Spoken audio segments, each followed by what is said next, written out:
오늘 주신 말씀은 사무엘상 14장 16절에서 23절까지 말씀입니다. 사무엘상 14장 16절에서 23절까지 말씀. 사무엘상 14장 16절에서 23절까지 말씀 함께 읽겠습니다. 베냐민 기브아에 있는 사울의 파수꾼이 바라본즉 허다한 블레셋 사람들이 무너져 이리저리 흩어지더라. 사울이 자기와 함께한 백성에게 이르되 우리에게서 누가 나갔는지 점호하여 보라 하여 점호한즉 요나단과 그의 무기를 든 자가 없어졌더라. 사울이 아히야에게 이르되 하나님의 궤를 이리로 가져오라 하니 그때 하나님의 궤가 이스라엘 자손과 함께 있음이니라. 사울이 제사장에게 말할 때 블레셋 사람들의 진영에 소동이 점점 더한지라. 사울이 제사장에게 이르되 내 손을 거두라 하고 사울과 그와 함께한 모든 백성이 모여 전장에 가서 본즉 블레셋 사람들이 각각 칼로 자기의 동무들을 침으로 크게 혼란하였더라. 전에 블레셋 사람들과 함께하던 히브리 사람이 사방에서 블레셋 사람들과 함께 진영에 들어왔더니 그들이 돌이켜 사울과 요나단과 함께한 이스라엘 사람들과 합하였고 에브라임 산지에 숨었던 이스라엘 모든 사람도 블레셋 사람들이 도망함을 듣고 싸우러 나와서 그들을 추격하였더라. 여호와께서 그날에 이스라엘을 구원하심으로 전장이 베다웬에 지나니라. 아멘. 할렐루야. 반갑습니다. 이 아침에 오늘 하나님께서 우리에게 우리가 곧 하나님의 승리의 날을 맞이하게 될 것인데 그때 주님이 영광을 받으실 때 우리도 영광을 얻고 주님이 기뻐하실 때 우리도 기뻐할 수 있는 그 마지막 승리를 다 누릴 수 있는 그날을 준비하는 그런 은혜가 오늘 이 아침에 있고 그 믿음을 붙드는 그런 저와 여러분 되시기를 주의 이름으로 축원합니다. 승리의 날에 쓸쓸하지 않도록 오늘 이 말씀 제목입니다.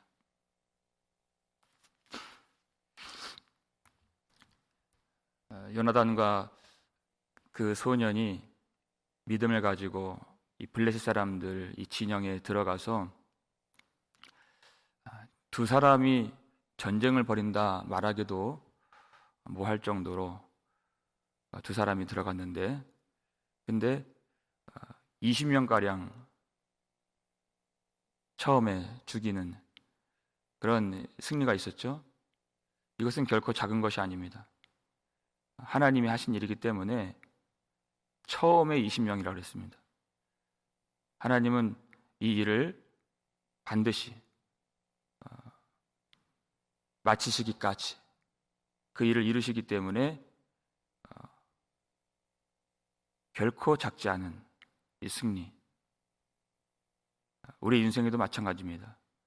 하나님께서 우리에게 작은 것 같지만 승리를 보여주실 때 그것이 최후 승리로 연결된다는 것을 우리는 믿어야 합니다.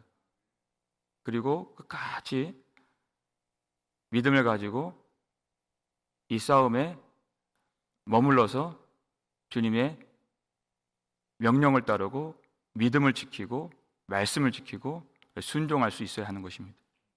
그러면 그 영광의 마지막의 승리까지 보게 될 줄 믿습니다. 그것은 하나님이 하시는 일이기 때문에 요나단과 그 소년이 한 것이 아니죠.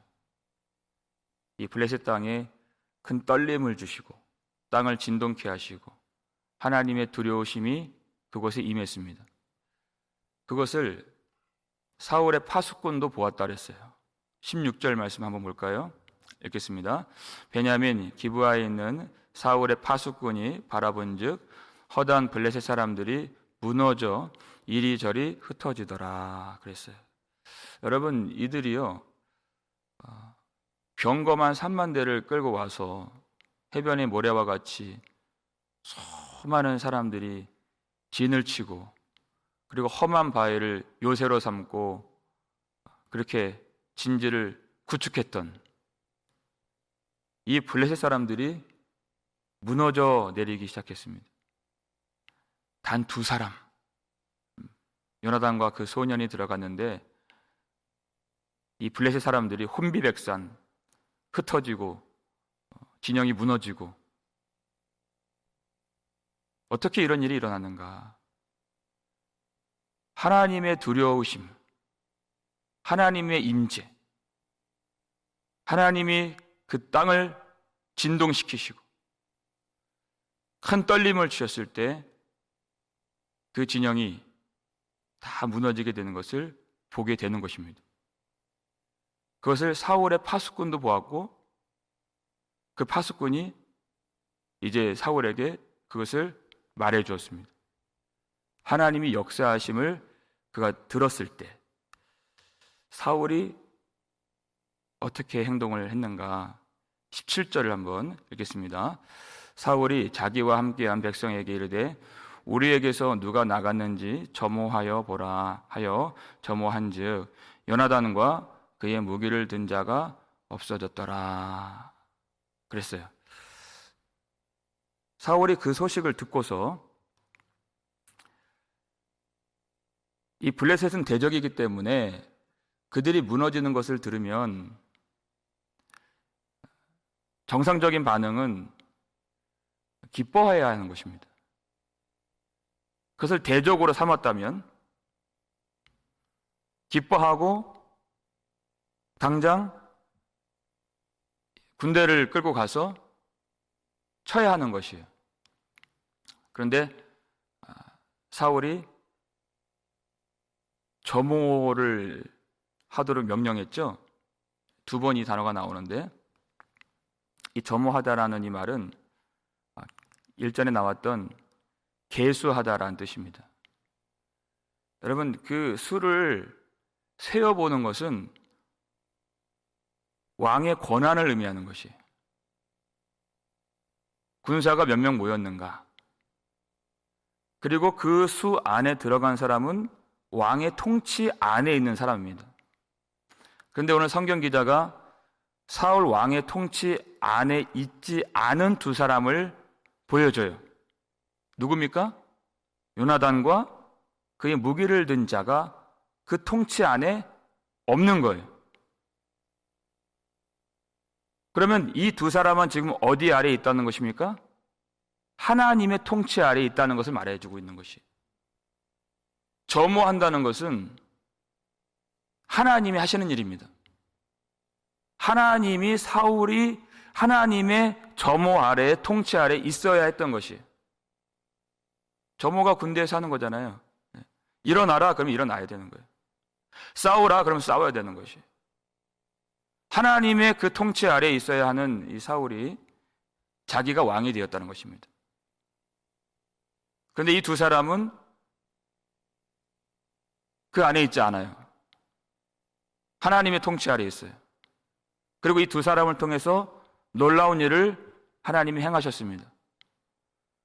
블레셋 사람들이 무너져 내려고 있다, 흩어지고 있다 하는 것은 하나님이 그것에 임재하셨다는 것입니다. 이건 여지없는 하나님의 뜻이에요. 더 이상 볼 것이 없다는 것입니다. 그러면 그제라도 나가야 되는 것이에요. 늦었다고 생각할 때에도 회개하고 나가야 되는 것이에요. 내가 하나님의 점호 아래에 있지 않았습니다.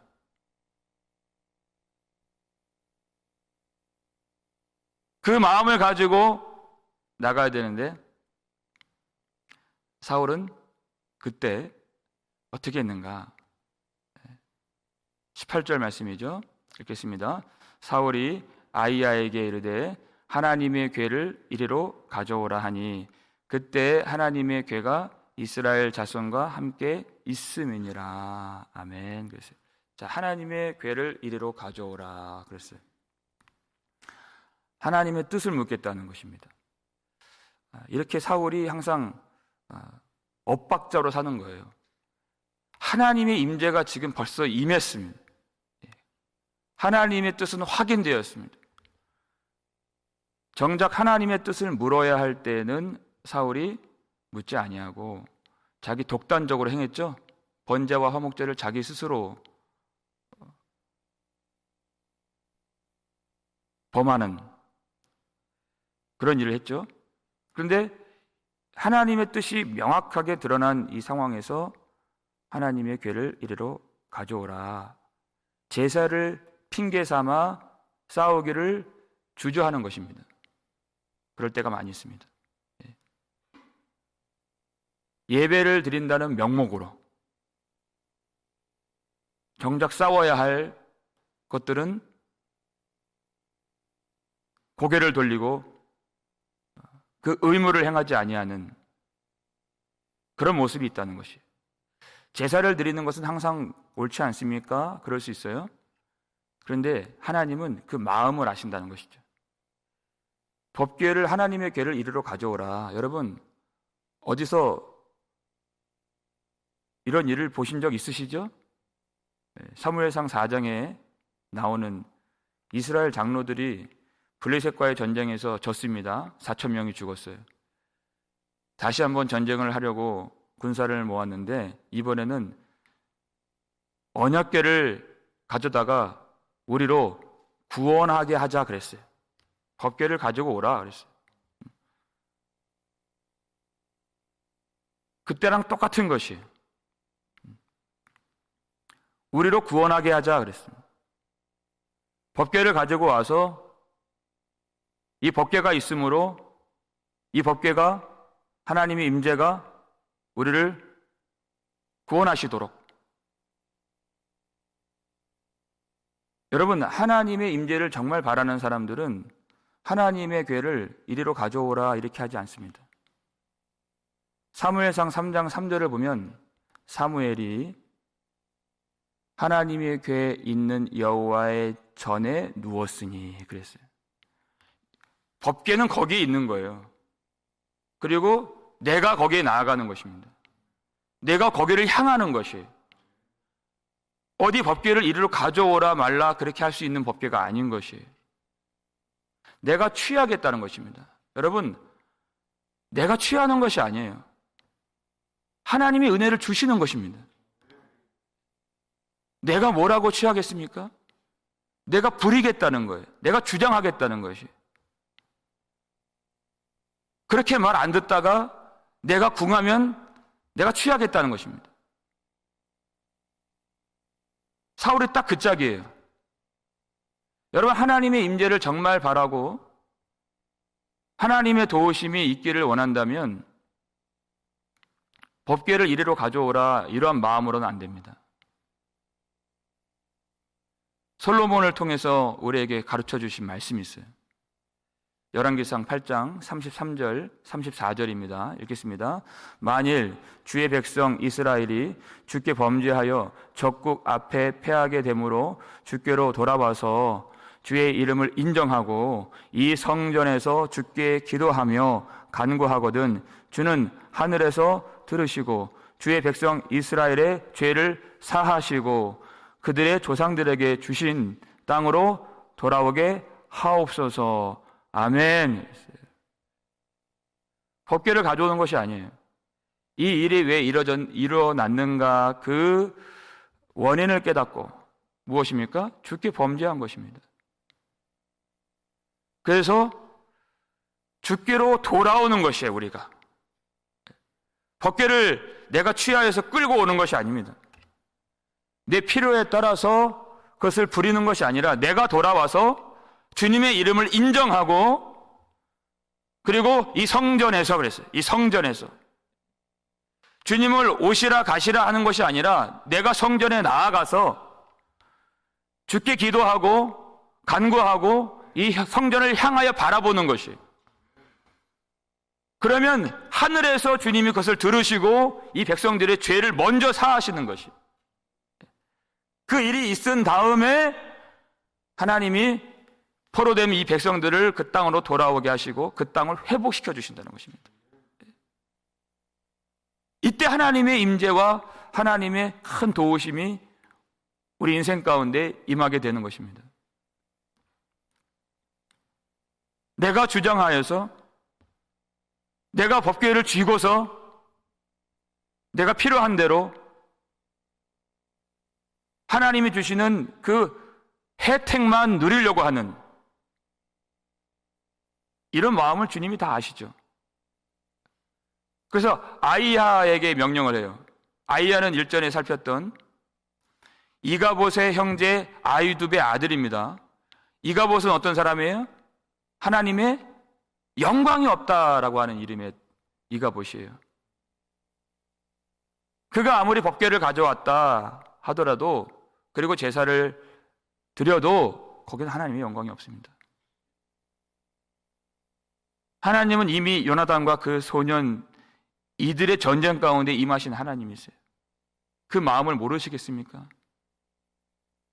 그 속에 부리려고 하는, 혜택만 얻으려고 하는, 하나님을 자기 수중에 있는 무슨 부적같이 삼는 그런 마음을 전혀 모르지 않으신 하나님. 그렇게 종교적으로 다분히 신앙적으로 보일 수 있는 사울의 행위이지만 믿음으로 행하지 않는, 그저 종교적 허울뿐인 이 제사가 어떻게 진행되는가 보겠습니다. 19절 말씀 읽겠습니다. 사울이 제사장에게 말할 때 블레셋 사람들의 진영에 소동이 점점 더한지라. 사울이 제사장에게 이르되 내 손을 거두라 하고 그랬어요. 여러분, 제사를 드리죠. 그런데 사울의 지금 관심과 관점과 시선이 지금 어디로 모아졌는가 한번 보세요. 사울이 지금 무엇을 보고 있죠? 제사를 드린다, 예배를 드린다고 하는 것은요, 오로지 하나님께 마음이 모아져야 하는 것입니다. 그럼 밖에서 세상에서 무슨 일이 일어나든 그것은 전혀 중요한 것이 아니에요. 오로지 여러분 예배를 드릴 때만 아니라 우리 모든 삶이 하나님 앞에서 영적 예배로 드려지는 삶인 것입니다. 하나님과 나 사이에 아무것도 없는 것이에요. 오직 예수 그리스도 보혈만 의지하여서 하나님 앞에 독대하는 것. 독대하는 것, 독대. 아무리 100명, 1000명이 모였어도 내가 하나님 앞에 서는 것입니다. 이 물이 때로 모이는 것이 아니라 나와 하나님 사이에서 그 죄를 사하시는 예수 그리스도의 십자가의 보혈만 의지하면서 하나님 그 존전에 나아가는 것이에요. 근데 마음이 어디로 모아져 있어요? 블레셋 사람들의 그 동향을 자꾸만 살피는 것이에요. 지금 상황이 어떻게 돌아가는가. 소동이 일어나니까 어떻게 해요? 사울이 제사를 그만두라 하는 것이에요. 마음이 여호와께로 모아지지 않는다는 것입니다. 이 제사를, 이 형식적인 제사마저도 그가 억지로 중단시켰어요. 예배를 드리는 내내 하나님께 마음이 있는 것이 아니에요. 여러분, 우리 이렇게 사람들이 많이 모여있고 주일에도 사람들이 많이 오지만 모든 사람들이 똑같은 예배를 드리는 것은 아닙니다. 어떤 사람들은 하나님의 은혜가 마음에 요동치듯이 밀려오고, 어저께 사람과 땅을 진동케 하시는 하나님이란 그 제목의 말씀드렸죠. 그 진동이 일어나는 것이에요, 마음에서. 어제 뉴스 보니까 어디 미국 어딘가 아파트 한쪽이 와르르 무너지더라고요. 삼풍백화점 무너지듯이. 그렇게 마음이 완전히 무너져 내리는 그것을 경험해요. 내가 하나님 앞에 도무지 내 힘과 지혜로는 선한 어떤 것을 내놓을 수가 없어서 가슴을 친다 그랬습니다. 항상 구원받는 자들은 가슴을 치거나 울거나 애통하거나 부르짖거나 그러한 모습으로 주님께 나아가요. 그런 가난한 모습으로. 그게 하나님의 은혜 가운데 있다는 것이에요. 그럼 예배를 드릴 때 어떤 마음이 드느냐? 하나님이 이렇게 은혜를 부어주시는 이 은혜의 존전에 더 머물러 있길 원하지 저 복닥스러운 세상으로 나아가길 원치 않습니다. 그냥 이 시간이 더 길었으면 좋겠다 하는 그런 마음이 들어요. 정말입니다. 그런데 하나님의 은혜 통치 안에 벗어난 사람들은 어떤 마음이 들어요? 이 예배가 빨리 끝났으면 좋겠다. 여러분, 정말 심각한 겁니다. 세상에서는 한 번도 그런 마음이 들지 않았을 것이에요. 영화관에서 영화를 볼 때 이 영화가 빨리 끝났으면 좋겠다? 절대 그런 마음 갖지 않습니다. 야구장에서 야구를 볼 때 이 야구가 빨리 끝났으면 좋겠다? 절대 그런 마음 갖지 않아요. 집에서 연속곡을 볼 때 절대 그런 마음 갖지 않습니다. 근데 하나님의 은혜에 그 깊이 경험하는 사람이 있는가 하면 그렇지 않은 사람들이 있어요. 여러분, 우리가 다 그런 사람들입니다. 여러분, 회개가 필요하지 않은 사람이 없는 것이에요. 중요한 건 뭐냐면 그것을 인정하는 것이에요. 가룟 유다처럼 주님, 저는 아니지요, 이런 사람은 소망이 없는 것이에요. 그것이 나이기 때문에 내 가슴을 치는 거죠.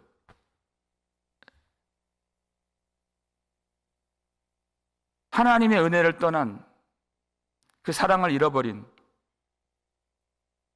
하나님의 은혜를 알지 못하는, 믿음이 없는 내 가슴을 치는 거예요. 불쌍히 여겨달라는 말밖에 나오지 않는 것입니다.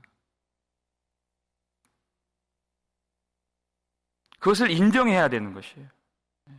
내가 얼마나 은혜를 받을 수 없는 자인가, 그것을 얼마나 내가 귀하게 여기지 않을 뿐만 아니라 때로는 가증스럽게 여기는가. 그럴 수 없는 것이죠. 하나님이 주시는 그 신령한 은혜를 말입니다. 그럼 받을 수조차 없는 그 은혜를 우리에게 내려주시고 오늘도 우리를 위해 비시고 기도하시고 다시 우리를 돌아오라 말씀하시는 그 은혜를 우리가 얼마나 알아먹지 못하고 귀하게 여기지 아니하였는가. 그것을 인정하고 주님께 우리가 돌아가고 우리가 회개할 기회가 있다는 것은 너무나도 복된 것인데 그 기회조차 얻지 못한 사람이 있다 하는 것이에요.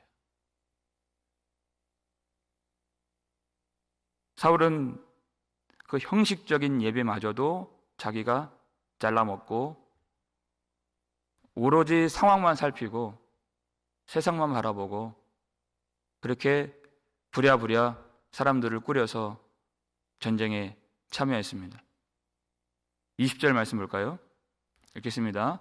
사울과 그와 함께한 모든 백성이 모여 전장에 가서 본즉 블레셋 사람들이 각각 칼로 자기의 동무들을 침으로 크게 혼란하였더라 그랬어요.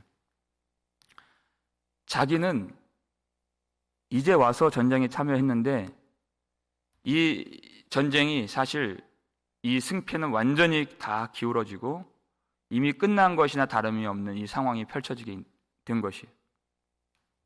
그가 한 것이 아무것도 없죠. 어떻게 되었습니까? 이 블레셋 사람들은 아주 무서운 무기를 갖고 있었던, 병거와 이 무기들로 중무장하고 있었던 그런 군대였는데 이스라엘은 칼 두 자루밖에 없었던, 아무것도 없었던 이 백성이었고 이 중무장한 이들이 그 무서운 무기를 가지고 각각 칼로 자기의 동무들을 찌르고서 서로를 치는 그 일을 그가 목도했다는 것입니다. 여러분, 우리 대적이 그리고 세상이 그리고 죄의 세력이 아무리 강한 것을 우리가 보더라도 낙심하지 말아야 할 이유가 여기 있습니다. 세상이 그 강력한 무기를 가져도 그것은 스스로 그것으로 자멸하는 것을 우리가 보는 것이에요. 하나님의 두려우심이 임하면 주님의 손에 있는 자들을 절대 결코 만지지도 못하도록 하나님이 보호하시고, 그들의 무기는 그들을 스스로를 치고 서로를 해하는 그런 무기가 된다는 것입니다. 그런데 이 승리를 볼 때 사울의 마음이 어떠했겠습니까? 사울이 이 승리 가운데에서 그가 마음이 쓸쓸한 거예요. 그는 하나님의 말씀을 어기고 이 전쟁에 들어가지 않았습니다. 그저 블레셋이 주는 거짓된 평탄함에 머물러 있기를 원했습니다.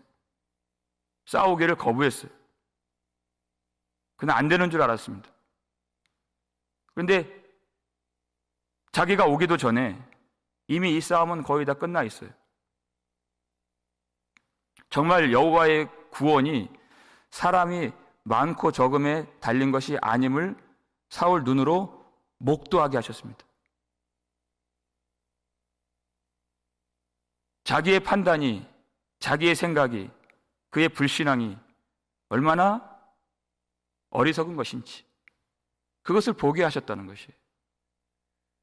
요나단처럼 믿음을 가지고 그가 참여했었더라면 요나단과 그 소녀는 하나님의 영광을 보았잖아요. 그 속에 들어간 자는 하나님이 이기실 때 함께 기뻐할 수 있는 것이에요. 그들도 그들이 한 것이 아니지만 그 영광을 같이 기뻐할 수 있는 사람인가, 아니면 구경꾼처럼 그 은혜 밖에서, 그 영광 밖에서 하나님의 은혜에서 소외된 채로 쓸쓸한 그날이 될 것인가?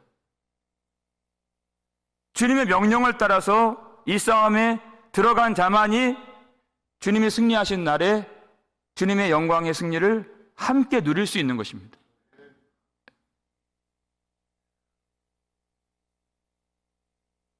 (21절) 22절 볼까요? 두 절 말씀 함께 읽겠습니다.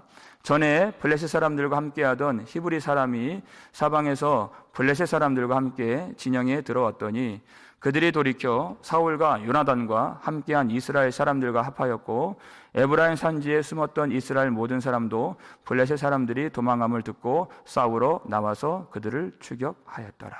아멘. 여러분, 이 일들은요, 사울이 했어야 했던 일들이에요.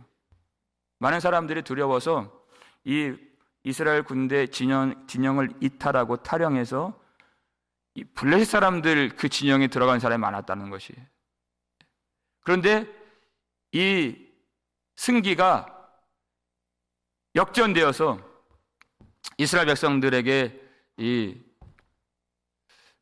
승기가 기울어지니까 블레셋 사람들에게 갔던 사람들이 다시 돌아와서 그들이 돌이켜서 이스라엘 백성들과 합하였고, 또 그 바위와 수풀과 웅덩이 속에 숨었던 사람들도 다 나와서 이 전쟁에 참여하고 있는 것이.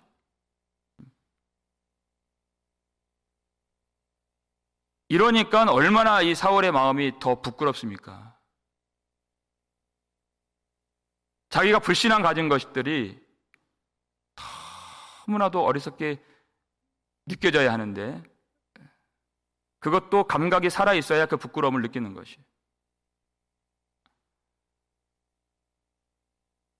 이 일들을 누가 주관하셨습니까? 23절에 그 오늘 말씀의 주제가 나오죠. 읽겠습니다.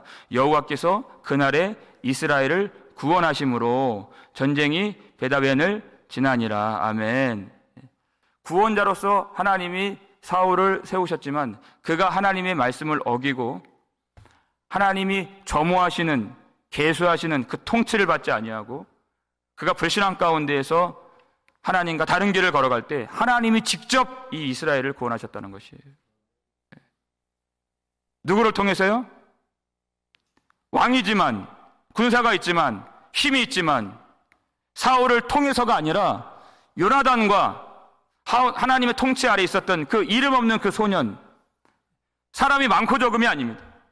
이 두 사람을 통해서, 그들의 믿음을 통해서 하나님이 이스라엘을 구원하신 것입니다. 믿음만 있으면 많지 않더라도 아주 적은 소수라도 믿음만 있으면 하나님은 하나님의 일을 이행하십니다. 역사하시고 임재하십니다. 이것은 요나단에게는 믿음의 역사요, 사울에게는 다시 주신 회개의 기회예요. 하나님을 알라는 것입니다. 하나님의 구원을 알고 너의 힘으로 하는 것이 아니라는 것이에요. 하나님이 어떤 분이신지 알라고 다시 한번 보여주신 것이에요. 여러분, 우리에게 하나님이 우리가 온전히 회개하지 못할 때, 사실상 우리 인생이 다 온전히 믿음으로 예배하지 못하는 그런 순간들이었고, 회개하지 못한 순간들이었고, 순종하지 못한 순간들이 대부분이었어요. 그럼에도 불구하고 하나님은 우리에게 큰 복을 주시고, 그리고 많은 복을 주시고, 여기까지 우리를 도와주셨습니다. 사울만 이런 일을 경험한 것이 아니에요. 그가 전혀 잘한 것이 없는데 그에게 이 승리를 주신 이유는 뭐냐면 하나님을 알라는 것입니다. 그리고 돌아오라 돌아오라. 오늘 찬양 부른 대로 오늘도 우리가 늘 배반하지만 주님은 오늘도 우리를 부르시는 주님이세요. 네.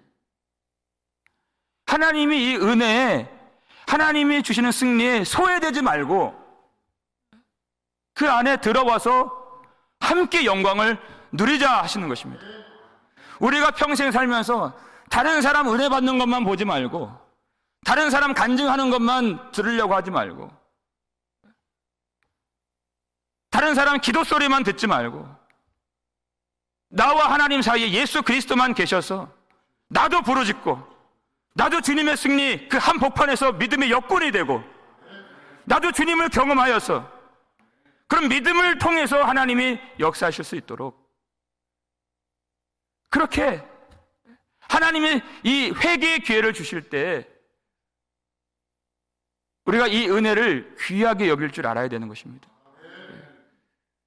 하나님을 그저 이용하려고만 하지 말고 내가 주님께 나아가서 나의 아무것도 없는 비고분 심령을 다 주님께 펼쳐 보이면서 은혜를 구하고, 나에게 아무것도 없습니다 주님. 여러분, 왜 부르짖습니까? 아무것도 없기 때문에 부르짖는 것이에요. 잘한 것이 없습니다. 아는 것이 없습니다. 주님께 구하고, 누구의 어떤 들으라고 하는 기도가 아니에요. 오늘이 정말 주님이 주신 마지막 기회인 것처럼 그 승리의 날이 얼마 남지 않았습니다. 마지막까지 주님 앞에 믿음으로 살 수 있도록, 주님 승리하시는 이 날에 우리가 쓸쓸하게 구경꾼 되지 않도록, 여러분, 사울은 이 기회를 귀하게 여기지 못했습니다. 하나님과 다른 길로 그가 나아가게 되었죠. 그렇지만 오늘 우리에게 은혜 주셔서 이 말씀을 우리에게 주신 이유가 무엇입니까? 우리가 이 예배를 드리면서 형식적으로 예배를 드리지 않고 주님이 은혜 부어주실 때까지 마음을 다해서 예배를 드리고, 주님께 우리가 돌이켜서 기도하고 회개하며 하나님 앞에 나의 모든 삶을 다 내어 맡기며 믿음으로 쓰임받는 그런 믿음의 역군이 되시고 구경꾼 되지 않는 그런 은혜가 있기를 주의 이름으로 축원합니다. 아버지 하나님, 오늘도 우리를 불쌍히 여겨주셔서 이 말씀으로 우리를 고쳐주시고 우리를 수술해 주시고 우리에게 하나님이 어떤 분이신가 알 수 있도록 도와주셔서 감사를 드립니다. 우리가 하나님의 계수 안에 있기를 원하며, 하나님이 많지는 않지만 그 적은 무리를 통해서 큰 일을 이루시는 그때 믿음의 역군이 될 수 있기를 간절히 기도하오니 우리를 도와주시옵소서. 우리의 힘과 지혜와 능력으로 이루는 승리가 아니요 오직 여호와께서 홀로 그날에 구원하시는 그 영광의 승리를 우리가 목도하기를 원합니다.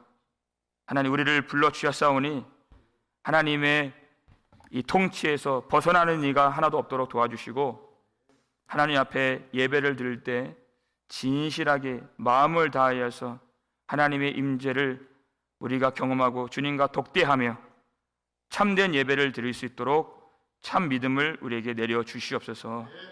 하나님의 축복만 받으려 하고 혜택만 얻으려 하고 하나님의 궤를 취하고자 했던 그런 마음으로 주님을 이용하려 하지 않도록 도와주시고, 내가 주님께 돌이켜서 하나님 앞에 참된 회개를 올리며 간구를 드리고 감사함으로 오늘 이 회개의 기회와 기도의 기회를 다시 한번 주심에 감사함으로 주님을 구하는 이 아침이 되게 해 주시옵소서.